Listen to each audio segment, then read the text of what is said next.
сезім көлін тасытқан арнасынан, туған жер оттан да ыстық әубасынан. Қастерлесең отанды, қабыл ұлым, әрқашан намыс пен арқасынан.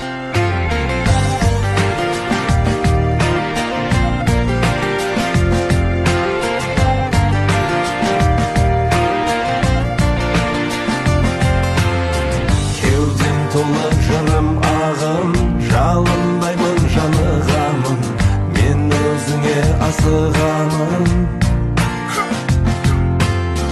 Алыстама жасыл бағым, сағынғанда қасыңдамын, әсем ауылым.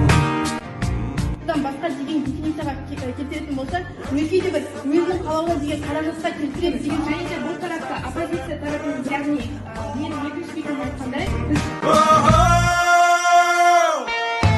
Туған жерім менің, думан дала елім, қандай шырын сезім. Туған жерім менің, отаным бұл ел.